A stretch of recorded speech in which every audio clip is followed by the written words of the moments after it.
Hello students, எல்லாரும் எப்படி இருக்கீங்க?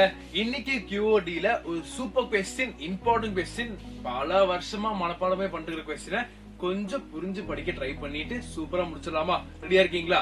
எஸ். சோ அந்த क्वेश्चन என்ன தெரிஞ்சுக்க முன்னாடி நம்ம என்ன தெரிஞ்சுக்கணும்? இந்த நோட்ஸ் ஆக்சஸ் பண்றதுக்கு இத நீங்க ஸ்கேன் பண்ணா மட்டுமே போதும். உங்களுக்கு ஃப்ரீயா ஈஸியா நோட்ஸ் நீங்க ஆக்சஸ் பண்ணிக்கலாம். சரியா? So ஆரம்பிப்போமா? Fine. So this is the question.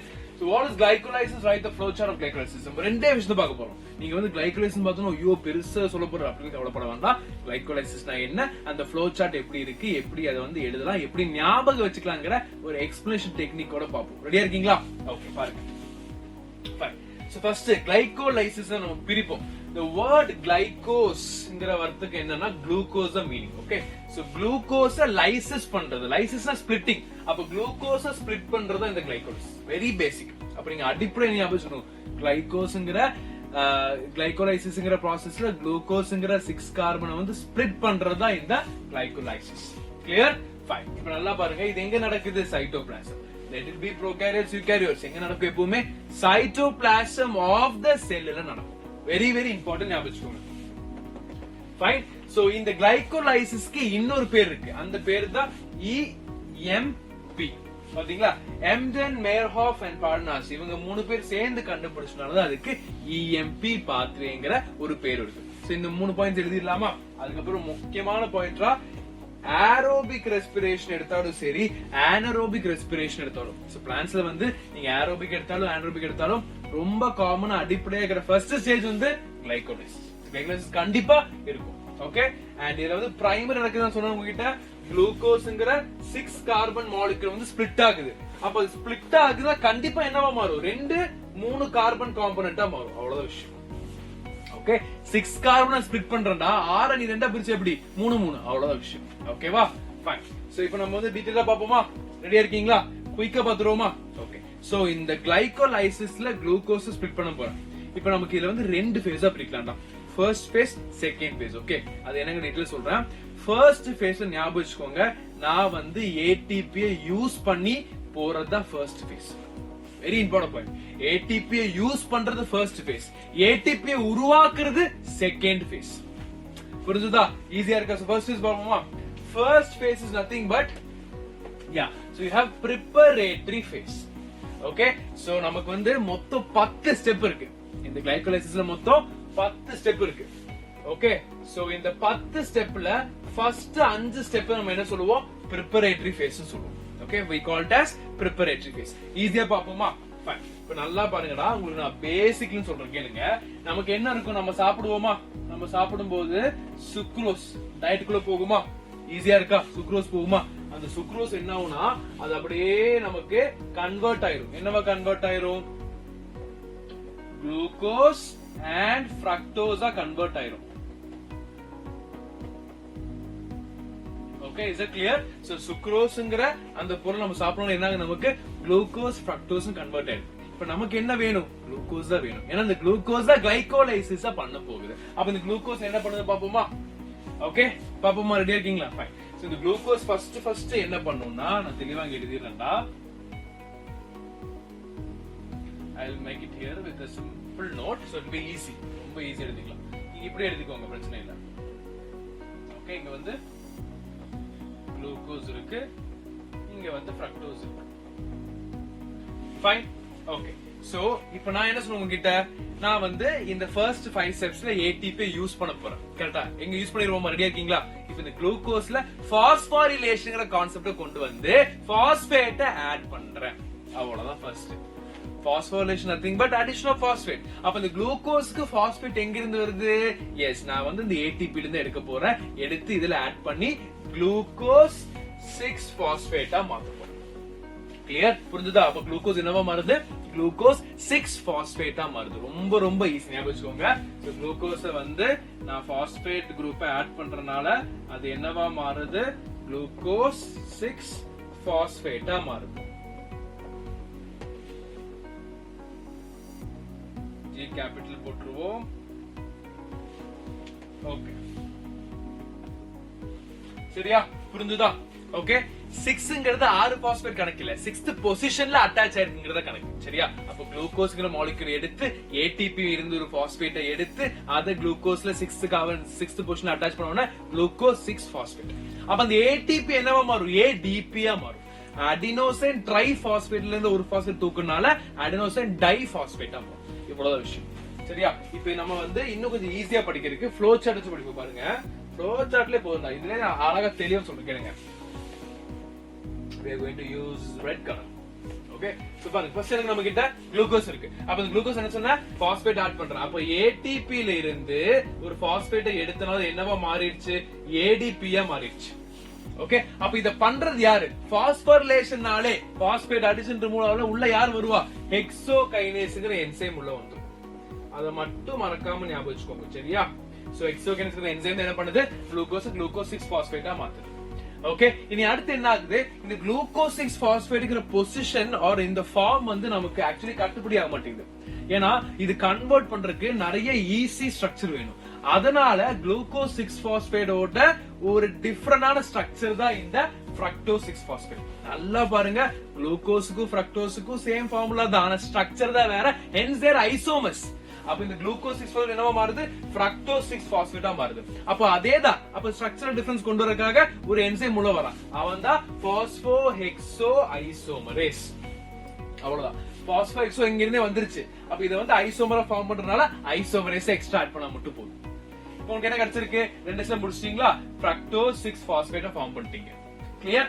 எனக்கு இந்த பாஸ்பேட் பத்தலப்பா, எனக்கு சோகமா இருக்குப்பா, எனக்கு இன்னொரு பாஸ்பேட் ஆட் பண்ணுப்பான்னு சொல்லிட்டு இந்த ஃப்ரக்டோஸ் 6 பாஸ்பேட்ல இன்னொரு பாஸ்பேட்டை ஆட் பண்றோம். அப்ப என்ன ஆகும்? எந்த பொசிஷன்ல ஆட் பண்றோம்? இனிஷியலா 6th பொசிஷன், இப்ப 1st position. So fructose 1,6 bis phosphate. Fructose 1,6 bis phosphate. அப்ப இதுக்கு பாஸ்பேட் எங்க எடுத்தீங்க? அதுவும் ATP ல இருந்து எடுத்திருக்கேன். அப்ப நான் ஃபர்ஸ்ட் ஸ்டெப்ல ஒரு ATP யூஸ் பண்ணிட்டு நான் பாஸ்பேட் ஆட் பண்ணேன். அதே மாதிரி 3rd ஸ்டெப்ல என்ன பண்ணிருக்கேன்? இன்னொரு ATP யூஸ் பண்ணி நான் வந்து இன்னொரு பாஸ்பேட் ஆட் பண்ணி எனக்கு ஃப்ரக்டோஸ் 1,6 bis பாஸ்பேட் கிடைச்சிருச்சு. இது வரைக்கும் கிளியரா இருக்கா? புரிஞ்சுதா? சோ அதுக்கு நமக்கு ஹெல்ப் பண்றது யாரு? பாஸ்போ ஃப்ரக்டோகைனேஸ். நான் சொன்னேன்ல, பாஸ்போரிலேஷனாலே கைனேஸ் உள்ள வந்துருச்சு. யார பண்றான்? பாஸ்போ ஃப்ரக்டோ. ஏன்னா ஃப்ரக்டோஸ் இங்க உள்ள இருக்கு. அப்ப பாஸ்போ ஃப்ரக்டோகைனேஸ். அவ்வளவுதான். கிளியர்? புரிஞ்சுதா? இந்த இடத்துல ஹெக்ஸோங்கிறது என்ன தெரியுமா மீன் பண்றாங்க? ஹெக்ஸோங்கிறது 6 கார்பனை மீன் பண்றாங்கடா. அப்ப இங்க 6 கார்பன் யாரு? குளுக்கோஸ் தான். சோ குளுக்கோஸோட செல்ல பேரை தான் ஹெக்ஸோ மாதிரி போட்டு ஹெக்ஸோகைனேஸ் போட்டுருக்காங்க. கிளியர்? புரிஞ்சுதா? ஓகே, சோ நமக்கு பாஸ்போரிலேஷன் முடிஞ்சு, ஐசோமரைசேஷன் முடிஞ்சு, பாஸ்போரிலேஷன் முடிஞ்சு. இப்போ இந்த ஃப்ரக்டோஸ் 1,6 bis பாஸ்பேட் என்ன தெரியுமா பண்ணும்? ஆல்டிலேஸ்ங்கிற ஒரு என்சைம் மூலமா ஒரு ஸ்பிளிட்டிங் நடக்கும். அதுக்குள்ள, அதாவது இந்த ஃப்ரக்டோஸ் 1,6 bis பாஸ்பேட்டை கிளீவ் பண்ணி ஸ்பிளிட் பண்ணும். அப்ப ஸ்பிளிட் பண்ணும்போது 2 மாலிக்யூலா பிரியும். 6 கார்பன் எப்படி பிரியும்? 3 பிரியும். பிரிஞ்சிருச்சா? இங்க பாருங்க, கிளிசரால்டிஹைட் 3 பாஸ்பேட் அப்படின்னு ஒரு 3 கார்பன், இன்னொன்னு DHAP டைஹைட்ராக்சி அசிட்டோன் பாஸ்பேட். இப்படி 3 கார்பன் மாலிக்யூலா அழகா ஃப்ரக்டோஸ் 1,6 bis பாஸ்பேட் பிரிஞ்சிருச்சு. Okay, clear? So you can write it as G3P and DHAP. இது வரைக்கும் புரிஞ்சுதா? இது வரைக்கும் கிளியரா இருக்கா? இன்னும் சின்ன பிரச்சனை இருக்குடா. இந்த DHAP மாலிக்யூல் நமக்கு செட் ஆகாது. சரியா? அவனுக்கு நிறைய இஷ்யூஸ் இருக்கு, நமக்கு செட் ஆகாது. அதனால அந்த DHAP என்னவா மாறும்? இப்ப இன்னொரு ஃபேக்ட் என்ன தெரியுமா? எப்படி நீ குளுக்கோஸ் ஃப்ரக்டோஸ் ஐசோமர்ஸ் பாத்தியோ, அதே மாதிரிதான் இந்த G3P DHAP அவனுங்களும் ஐசோமர்ஸ் தான். அப்ப இந்த DHAP என்ன ஆகும்? சொன்ன DHAP சரியில்லைன்னு. அப்ப இந்த DHAP திருப்பி G3P-ஆவே மாறிடும். அப்ப ஆல்ரெடி ஒரு G3P இருக்கு, DHAP G3P மாறுது. மொத்தம் 2 G3P மாலிக்யூல் கிடைச்சிருச்சு. அவ்வளவுதான் விஷயம். So at the end what you get? 2 G3P molecules. Fine. அது யார் பண்றா? Yes, we have triose phosphate isomerase. எதனால? ஏன்னா அதுவும் ஐசோமர் தான். 3 ஐசோமர். அப்ப அது ஆட்டோமேட்டிக்கா ஐசோமரேஸ் என்சைம் வந்து அது 2 கன்வெர்ட் பண்ணுது. அவ்வளவுதான்டா. So isomerization. Clear? So இதுதான் first 5 steps. So first 5 steps ஓட கன்க்ளூஷன் என்ன? நீங்க கடைசியா குளுக்கோஸ் ஆரம்பிச்சு 2 molecules of G3P ல முடிச்சு வச்சிருக்கீங்க. 2 ATP யூஸ் பண்ணீங்க. எங்க யூஸ் பண்ணீங்க? நான் ஃபர்ஸ்ட் ஸ்டெப்ல ஒரு ATP யூஸ் பண்ணிருக்கேன், and அதே மாதிரி 3வது ஸ்டெப்ல ஒரு ATP யூஸ் பண்ணிருக்கேன். இவ்வளவுதான் விஷயம். இது வரைக்கும் புரிஞ்சிருச்சா? ஈஸியா இருக்கா? அடுத்து பாப்போமா? நல்லா பாருங்க. இப்போ எங்கிட்ட என்ன இருக்கு? G3P ஓட 2 மாலிக்யூல் இருக்கு. அதை வச்சு கண்டினியூ பண்ணுவோமா? ஓகே, அதுக்கப்புறம் நம்ம ஸ்டேட்மெண்ட்ஸ் பார்ப்போம்டா. ஃப்ளோ சார்ட்லயே படிச்சுக்கலாம். Okay, because whenever we take in class just flow chart கரெக்ட்டா முடிச்சிருவோம். ஓகே, நல்லா கவனிங்க. இப்போ என்ன இருக்கு நம்ம கிட்ட? இங்க வந்து G3P இருக்கு, ரெண்டு மாலிக்யூல் இருக்கு. Okay, correct. G3P ரெண்டு மாலிக்யூல் இருக்கு. இப்போ இந்த G3P அடுத்து என்ன பண்ண போகுதுன்னா அடுத்த ஃபேஸ்க்கு போகுது. ஃபர்ஸ்ட் ஃபேஸ் preparatory ஃபேஸ் பார்த்தோம், ATP யூட்டிலைஸ் பண்றோம், ரெண்டு ATP யூட்டிலைஸ் பண்றோம். ஓகே, செகண்ட் ஃபேஸ் என்ன சொன்னோம் உங்ககிட்ட? பே ஆஃப் ஃபேஸ். செகண்ட் ஃபேஸ் என்ன சொல்லுவோம்? Bay of. I'll make it clear. See here, we call it as pay off. திருப்பி கொடுக்கணும்ங்கற மாதிரி தான் இது. என்னன்னா நம்ம ஃபர்ஸ்ட் ஹாஃப்ல ரெண்டு ATP யூஸ் பண்ணிட்டோம். அப்ப அந்த ATP கடன் வாங்கி இருக்கோம், திருப்பி கொடுக்கணும்ல. அப்ப அதுக்கு நம்ம யூஸ் பண்றதா இந்த pay off phase. So we are going to generate ATP. அவ்வளவு விஷயம். Okay, that should be very clear. Okay, அப்ப அத பேஸ் பண்ணி கான்செப்ட் வரும். ஓகே, நல்லா பாருங்க. அப்ப ரெண்டு மாலிக்யூல் G3P இருக்கு. இப்போ இந்த G3P வச்சு நம்ம அடுத்து ஒரு 5 ஸ்டெப் ரன் பண்ணி கடைசியா ATP எடுக்கணும். அவ்வளவுதான் விஷயம். அண்ட் பைருவேட்டை ஃபார்ம் பண்ணனும். அது ஏங்கிறது பாப்போம். சோ G3P என்ன பண்ணும்? ஃபர்ஸ்ட் அது ஆக்சிடேஷன் அண்ட் பாஸ்போரிலேஷன்ங்கற ரெண்டு ரியாக்ஷன் அண்டர்கோ பண்ணும். இவ்வளவு நம்ம என்ன பார்த்தோம்? Phosphorylation, isomerisation, phosphorylation, aldol cleavage, isomerisation பார்த்திருக்கோம். இப்போ பாத்தீங்கன்னா ரெண்டு வருது, ஆக்சிடேஷன், பாஸ்போரிலேஷன். அப்ப அந்த 2 மாலிக்யூல்ஸ் ஆஃப் G3P குள்ளே என்ன நடக்குது? அப்ப நம்ம ஃபர்ஸ்ட் ஒண்ணுக்கு என்ன நடக்குது பாப்போமா? என்ன பாருங்க, ஒரு G3P மாலிக்யூல் இருக்கு. ஓகே, அப்ப அந்த ஒரு G3P மாலிக்யூலுக்கு என்ன நடக்குதுன்னா ஃபர்ஸ்ட் ஆக்சிடேஷன் நடக்குது. நல்லா தெளிவா கவனிங்க தம்பிகளா. ஆக்சிடேஷன்ங்கிறது addition of oxygen or it can be also said as removal of hydrogen. Is it clear? Oxidation here means removal of hydrogen. அப்ப நான் என்ன பண்றேன்னா G3Pங்கற மாலிக்யூல் இருந்து ரெண்டு ஹைட்ரஜனை நான் ரிமூவ் பண்ண போறேன். ரெண்டு ஹைட்ரஜனை நான் ரிமூவ் பண்ண போறேன். ஓகே சார், நீங்க பண்ணுங்க. நீங்க ஹைட்ரஜன் எப்படி ரிமூவ் பண்ணுவீங்க? ஹைட்ரஜன் பாத்தீங்கன்னா என்ன இருக்கு பாருங்க. இப்போ நான் ஹைட்ரஜன் மாலிக்யூல் எடுத்து பார்க்கறேன். இப்போ ரெண்டு ஹைட்ரஜன் மாலிக்யூல்ஸ் என்ன இருக்குன்னா எலக்ட்ரான்ஸ் இருக்கு, புரோட்டான்ஸ் இருக்கு. அப்ப இத ரிசீவ் பண்றதுக்கு ஒருத்தர் வேணும்ல. நீங்க பாட்டு ரிலீஸ் பண்ணிட்டீங்க, ஹைட்ரஜன் ஆக்சிடேஷன் மூலமா நீங்க ஹைட்ரஜன் ரிலீஸ் பண்றீங்க. அந்த ஹைட்ரஜன் யார வாங்கிப்பா, யாரு ஒத்துப்பா? அதுக்குதான் நமக்கு யார் இருக்கா? NAD ஒருத்தர் இருக்கா. ஓகே, சோ இந்த NAD ஒருத்தர் இருக்கா, நல்ல தங்கமான பையன். ஓகே, சோ இந்த NAD என்ன பண்ணுவா? நேரா உள்ள வந்து நான் பாத்துக்கிறேங்கிற மாதிரி அந்த ரெண்டு எலக்ட்ரானையும் ஒரு H+ எடுத்துப்பான். என்ன பண்ணுவானா, he will take 2 electron plus 1 H+, hence அது என்னவா மாறும்? நமக்கு NADH plus H+ நமக்கு கிடைக்கும். நல்லா கவனிங்க, திருப்பி சொல்ல கேளுங்க. G3P ல ரெண்டு ஹைட்ரஜன் ரிமூவ் பண்ணுவான்டா, அதான்டா ஆக்சிடேஷன். அப்ப அந்த ரெண்டு ஹைட்ரஜன் நீங்க பாத்தீங்கன்னா பேசிக்கா ரெண்டு எலக்ட்ரான்ஸ் இருக்கும், புரோட்டான்ஸ் ரெண்டு H+ இருக்கும். இப்ப என்ன பிரச்சனைனா அந்த எலக்ட்ரான்ஸ் புரோட்டான்ஸ் ரிசீவ் பண்றதா ஹைட்ரஜன் ரிசீவ் பண்ற மாதிரி. அப்ப அந்த ஹைட்ரஜன் ரிசீவ் பண்றது யாரு? இந்த NAD. அப்ப அந்த ஒரு NAD என்ன பண்ணும்னா ஒரு ஹைட்ரஜனுக்குள்ள ரெண்டு ஹைட்ரஜனுக்குள்ள இருக்கிற ரெண்டு எலக்ட்ரான் எடுத்துக்கும்டா, ஆனா ரெண்டு H+ எடுத்துக்காது, ஒரு H+ தான் எடுத்துக்கும். ஓகே, அப்ப பேலன்ஸ் இருக்கிற H+ என்ன பண்ணும்? அது அங்கே அப்படியே நிக்கும். Okay, that is the reason we are writing it as NADH அதோட முடிஞ்சு plus H+ தனியா எழுதுறோம். கிளியர்? இப்ப நல்லா பாத்தீங்க தெரியும் பாத்தீங்களா? 2 NADH plus H+. கிளியர்? புரிஞ்சுதா? இப்ப நல்லா பாத்தீங்கன்னா தெரியும். இப்ப தெளிவா சொல்ற கேளுங்க. இப்ப நீ போட்டதெல்லாம் ஒரு G3Pக்கு, ஒரு G3Pக்கு ஒரு NADH plus H+ இருக்கு. அப்ப ரெண்டு G3P மாலிக்யூல்னா இதே மாதிரி இன்னொரு டைம் நடக்கும். அப்ப இன்னொரு NADH plus H+ வரும். அப்ப மொத்தம் எப்படி? 2 NADH plus 2 H+. அவ்வளவுதான் விஷயம். அப்படி கிடைச்சிரும் உனக்கு. Okay, so then what happens? அப்ப ஆக்சிடேஷன் ரியாக்ஷன்ல உனக்கு என்ன கிடைக்குது? 2 NADH plus H+ கிடைக்குது. சார் இது எப்படி சார் பண்றான்? எப்படி என்ன எனர்ஜி வச்சு பண்றான்னு கேட்டீங்கன்னா அதுவுமே ஒரு பாஸ்பேட் வச்சுதான் பண்றான். ஆனா அது ATP ல இருந்து எடுக்கிற பாஸ்பேட் இல்ல, இன்ஆர்கானிக் பாஸ்பேட். இங்க கொடுத்திருக்கான் பாத்தீங்களா? ஓகே, சோ இந்த NADH நல்லவன் சொன்னீங்களே, அந்த NADH எடுக்கணும், எலக்ட்ரான்ஸ் எடுக்கணும், அப்புறம் பேலன்ஸ் H+ ரிலீஸ் பண்ணணும். இதெல்லாம் பண்றதுக்கு அவனுக்கு என்ன வேணும்? இன்ஆர்கானிக் பாஸ்பேட் வேணும். சார் நான் ATP வச்சு பண்ணலாம்ல. ATP நம்ம சேவ் பண்றதுக்காக தான் கஷ்டப்பட்டு செகண்ட் ஆஃப் பண்றோம். அப்போ இன்ஆர்கானிக் பாஸ்பேட்லயே அதால பண்ண முடிஞ்சுதான், நீ இதுக்கு தேவையே இல்லாம ATP உள்ள கொண்டு வர. அவ்வளவுதான், இன்ஆர்கானிக் பாஸ்பேட் வச்சு அதை அழகா பண்ணிரு. அப்ப இன்ஆர்கானிக் பாஸ்பேட் உள்ள வந்து அந்த ரெண்டு NAD ரெண்டு மாலிக்யூல் இருக்கு G3P. அப்ப 2 NADH plus H+. அவ்வளவு நல்ல விஷயம். புரிஞ்சுதா? அப்ப அது யார் பண்றா? glyceraldehyde 3-phosphate dehydrogenase. ஏன்னா we are removing the hydrogen. Okay, so அதே டைம் நல்லா பாருங்க, ஆக்சிடேஷனுக்கு நான் பதில் சொல்லிட்டேன். பாஸ்போரிலேஷன் நடக்குது, which means phosphate ஆட் ஆகுது. பாஸ்பேட் ஆடும்போது என்ன ஆகும்? அது இந்த G3P molecule வந்து already glyceraldehyde 3 phosphate, which means glyceraldehydeல third positionல phosphate இருக்கு. நான் இன்னொரு phosphate வந்து ஆட் பண்றதா phosphorylation. அதுதான் இந்த inorganic phosphate பண்ற வேலை. ஓகே, அப்ப inorganic phosphate என்ன பண்ணுது? ஒரு phosphorylation-க்காக ஒரு phosphate ஆட் பண்ணுது. அப்ப அது என்னவா மாறும்? G3Pங்கிறது 1,3-bisphosphoglycerate மாறும்.